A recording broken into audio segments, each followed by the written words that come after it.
রাশিয়ার কুরিল দ্বীপপুঞ্জ আচমকা কেঁপে উঠল ৮.৮ মাত্রার ভূমিকম্পে। শুধু তাই নয়, প্রথম কাঁপন থামার আগেই ছুটে এলো ভয়াল সুনামি। কয়েক মিনিটেই বিশাল ঢেউয়ে নিমিষেই তছনছ হয়ে গেল জনপদ। তবে বিপদ এখানেই শেষ হয়নি। ঠিক একই দিনে একই ভূমিকম্পে জাপানের উপকূলে, যুক্তরাষ্ট্রের হাওয়াই আর ক্যালিফোর্নিয়ার সাগর তটেও বাজতে শুরু করলো সুনামির সতর্কতা সাইরেন। ফুকুশিমা পারমাণবিক বিদ্যুৎ কেন্দ্র থেকে সরানো হচ্ছিল কর্মী, ক্যালিফোর্নিয়ার সৈকতে রেকর্ড হচ্ছিল সাগরের উচ্চতা। নিউজিল্যান্ড, গালাপাগোস, প্রশান্ত মহাসাগরের আরও অনেক দ্বীপেও ছড়িয়ে পড়ল সতর্কতার বার্তা।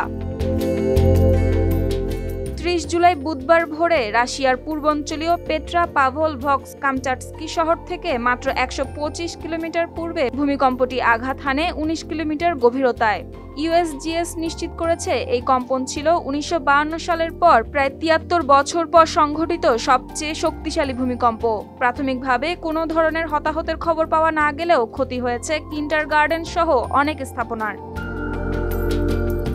তবে ভূমিকম্পের তীব্রতা এতটাই ছিল যে সঙ্গে সঙ্গে সুনামির সতর্কতা জারি করে রাশিয়া, জাপান, হাওয়াই, আলাস্কা ও তাইওয়ান। হোক্কাইডো থেকে টোকিও, জাপানের বিস্তীর্ণ উপকূলীয় অঞ্চলগুলো জুড়ে ঘণ্টা বাজিয়ে মানুষকে সরিয়ে নেওয়ার কাজ শুরু করে স্থানীয় প্রশাসন।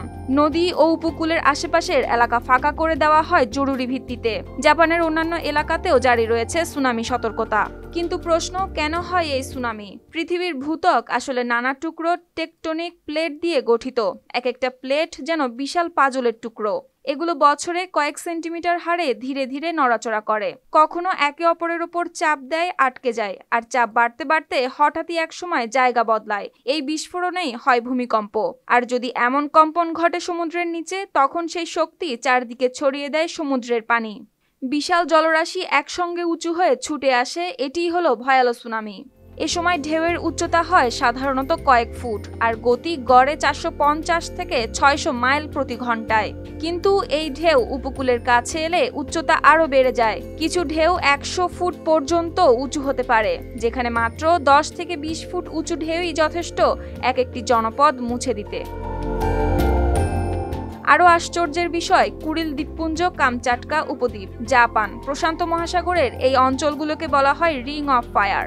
এখানে পৃথিবীর সবচেয়ে বেশি ভূমিকম্প ও সুনামি হয়ে থাকে, কারণ এই জায়গাগুলো টেকটনিক প্লেটের সংযোগস্থলে অবস্থিত, যেখানে প্রায় প্লেটগুলো সংঘর্ষে লিপ্ত হয়। আর প্রতিবার প্লেটের নড়াচড়া মানেই অজানা আতঙ্ক, কখনো ভূমিকম্প, কখনো বা সুনামির ভয়াল ঢেউ। আর তাই এই উপকূলের মানুষেরাও যেন বুঝে গেছে, প্রকৃতির সাথে তাদের লড়াই কখনো শেষ হবার নয়। সুপ্তি রায়, RTV।